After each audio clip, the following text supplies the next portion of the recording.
Forest submit a second bid for Bakwa, and this one is closer than close could ever possibly be. Welcome to your Forest transfer news.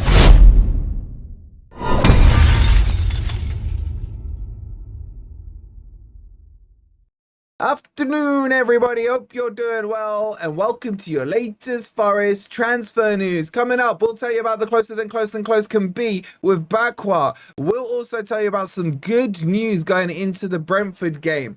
The beef between Marinakis and Gary Neville is set to continue, and I'll give you the update on McAtee, which is basically he's closer than close can be. So sick of these buzzwords. If you're sick of these buzzwords, let me know by hitting that like button. Make sure you're subscribed as well if you're new to Forest Fan TV, and get in the Discord. I think there's like over 500 Forest fans in there already. It's completely free. Get talking all things Forest. Get in the general chat. Get your opinions in 24/7. Scan the QR code or click on the link that's pinned in the comments. All right, let's jump into the closer than close can be with Bakwa. And by the way, I want this guy. Fantastic right winger. Is he my first choice? Hell no. Akliush is my first, second, third, and fourth choice. And then it would have been Bakayoko and then Bakwa. So I'm liking him. Like, that's an elite list to put him on. He's so good. He's so techie. And he scores goals. Like, goals, what do they mean again? We better see some on Sunday, I'll tell you guys that much. Skillful, pacey, flamboyant. I like everything about him. Very left-footed, very left-footed. Cuts in from the right-hand side, but he's not scared to shoot, which I absolutely love. Anyway, the details about this deal, if you want more details, I think we covered what else his pros and cons are on the previous video on the first bid, so check that out. But in terms of this deal, Forest submitted a €31 million bid. Now that's an increase on the previous deal, but it's been rejected. And because it's been rejected, apparently it's closer than close can be. Why? Because it's not a million miles off what Strasbourg want for him. The deal breakdown is €26 million plus 5 in add-ons. Now their valuation is in and around that total mark of the €30 million. So this is getting to the stage now where if Forest were to go €27 million plus 4 or plus 5, you know, that kind of thing, it's about maybe what's up, what's not as a bonus and what's up front. So that's why it's very close. And Sacha has been saying, we're almost there for Bakwa to Forest.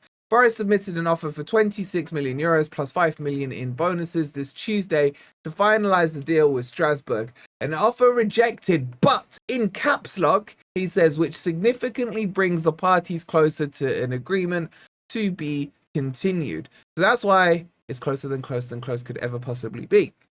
So this one's looking like it will get done. It's not at the McAtee stage. I can't tell you, I have no ITK or whatever the kids call it these days on this one, but the sources that I'm looking at are very reliable, and I'm very excited about hopefully getting him in. Now there have been a few other links. Leeds had a look at him, but as soon as they saw Forest and the 2 stars, they were like, oh crap, let's not bother, this is above our pay grade. So it looks like Forest have a clear path to him. That's why I'm quite confident. There's no one in yet to hijack anything. Don't say jinx serene, but that's where we are with that one. So really good news on that. It's put me in a good mood today. PSG could put me in an even better mood tonight as well. But speaking of good moods, let's talk about Vissa, because Vissa is very unlikely to play against Forest this weekend in our opening game of the Premier League season at the world famous against Brentford. Why? He's not injured or anything like that, but he's been banished to the non-playing starting squad. I think that's what they called it. So Vissa is pushing very hard for a move to Newcastle, and it looks like that's getting closer than close could be to getting done. So he's basically throwing his toys out the pram. He wants to go. He did have a gentleman's agreement for like £26 million, but Brentford, being the crappy club they are, didn't honour that. Hence why he's kind of done this whole hissy fit thing. So that's where we are. So that's good news on that. Now we'll do a whole preview for the Brentford thing as per normal once we get closer than close could be to the game itself this weekend. Okay, but good news, because who they got left? I'm starting to feel a little more confident about this Brentford game. If you want to chuck an early prediction in, get it in the comments. So that's the Vissa news. Let's get on to the interesting news though. And this is Gary Neville, the man with the line between his eyes. The man who I think you could get a 50p pence in that line and it would stay and hold by itself. Gary Neville is potentially not banned at the City ground, but is technically still banned. Let me explain. Well, let me go through the article first, and it'll probably make more sense there. So the Gary Neville row with Forest is unresolved as we go into the new season. It says, Forest have not resolved their dispute with Gary Neville before the new Premier League season and want assurances from the Sky Sports pundit before welcoming him back to the City ground. The former Manchester United captain was banned by Forest for the final game of last season after an intervention from their owner Evangelos Marinakis, who had taken exception to Neville's criticism about his contacts.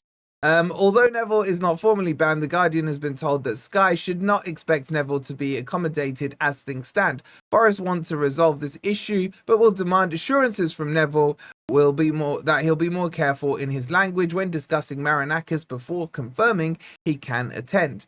And then he goes on to talk about the Mafia gang and all the other stuff that he said on there. Look, what's my thoughts on this?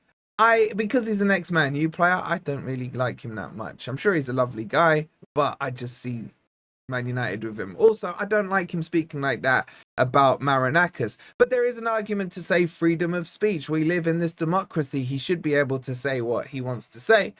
And I don't actually have a problem with him coming out saying what he wants to say. But at the same time, Marinakis owns Forest. He owns the ground. He owns everything about it.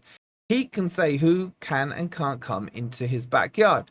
So I can see it from both points of view. And obviously, I'm going to back Marinakis. But it's quite funny to see that Gary Neville is still being put in his place. Remember, this is the guy who was meant to have apologized for those Mafia gang comments after the Everton game. When was that, like 2 seasons ago? I can't even remember. But Sky had to apologize on his behalf because he hid behind them for that one. So it's interesting to see how this one plays out. Would you like to see Neville banned or not? I kind of want to see him there because I'm pretty sure the crowd are going to give him a lot of jip. So get your thoughts in on that one. So that's Gary Neville. Next thing we need to talk about is McAtee. Honestly, you can switch off now because there's not too much to tell you about. There was some rumors going around that, is this deal collapsing and all this? No, nothing like that. This is pretty much a done deal. I've not been told that this one isn't going through.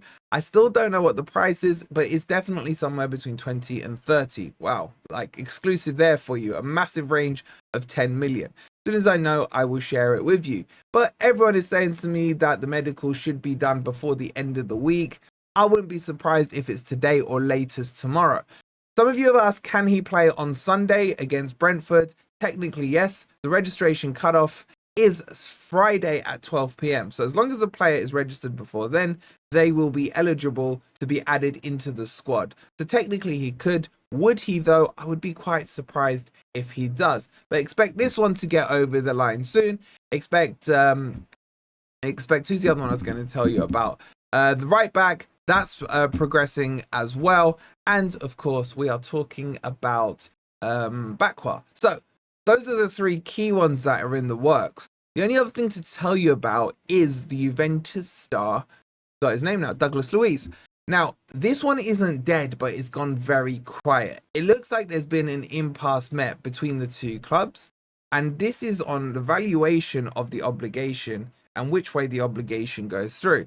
So Forest want to pay about 33 million on the obligation. Juventus want closer to 40 million. I don't think that's a massive issue because eventually they'll probably meet in the middle. The bigger issue is what triggers the obligation, and that is, of course, the 2 different sides wanting different things. Forest wants it based on European qualification, and Juventus want it based on appearances. After, say, 10-15 appearances, that would automatically trigger an obligation. So at the moment, it's quite standstill. Maybe both teams are waiting for the other to blink. As soon as I hear anything about it, I will let you guys know. But come on, Forest, man. Make them blink, blow in their eye or something. We need to get Douglas Luiz in. And that's your Forest news, guys. Hope you enjoyed it. If you have, make sure you've hit that like button. Make sure you're subscribed if you're new. We'll see you on the next one. Come on, you Reds.